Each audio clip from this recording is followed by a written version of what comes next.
ব্যারাকপুরের সাংসদ পার্থ ভৌমিকের আবেদনের ভিত্তিতে বাড়ি বদল।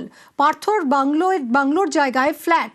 লোকসভা সচিবালয়ের দিল্লিতে পার্থর বাংলোতেই তৃণমূলের অফিস ছিল, কিন্তু সেখানে আর তৃণমূলের অফিস থাকছে না। পার্থ ভৌমিকের আবেদনের ভিত্তিতে এবার বাড়ি বদল। আরো ডিটেলে জানাবে আবির, রয়েছে সঙ্গে আবির। দেখো, পার্থ ভৌমিকের যেটি বাড়ি ছিল সেটা হচ্ছে ডক্টর আরপি রোডে, যেটাকে বলা হয় যে টাইপ 6 যে বাংলো, এবং সেই বাংলোতে পার্থ ভৌমিক তিনি থাকতেন না। পরিবর্তে সেই বাংলোটিকে তিনি তার দলের কার্যালয় হিসেবে তিনি চালাতে দিতেন, এবং কয়েক বছর ধরে সেটি হয়ে আসছে।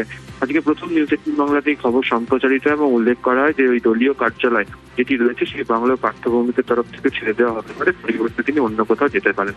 এখন যেটা জানতে পারা যাচ্ছে যে লোকসভা সচিবালয়ের তরফ থেকে নোটিফিকেশন জারি করা হয়েছে, এবং সেখানে ফ্ল্যাট নম্বর 501 হুগলি, যেটি হচ্ছে টাইপ 7 বলে এখনো পর্যন্ত জানতে পারা যাচ্ছে, সেখানে পার্থ ভৌমিককে সেখানে দেওয়া হচ্ছে। অর্থাৎ পার্থ ভৌমিকের তরফ থেকে যে আবেদন করা হয়েছিল বাসা বদলের ক্ষেত্রে, সেই বাসা বদলের আবেদন শেষমেশ লোকসভা সচিবালয় মেনে নিল।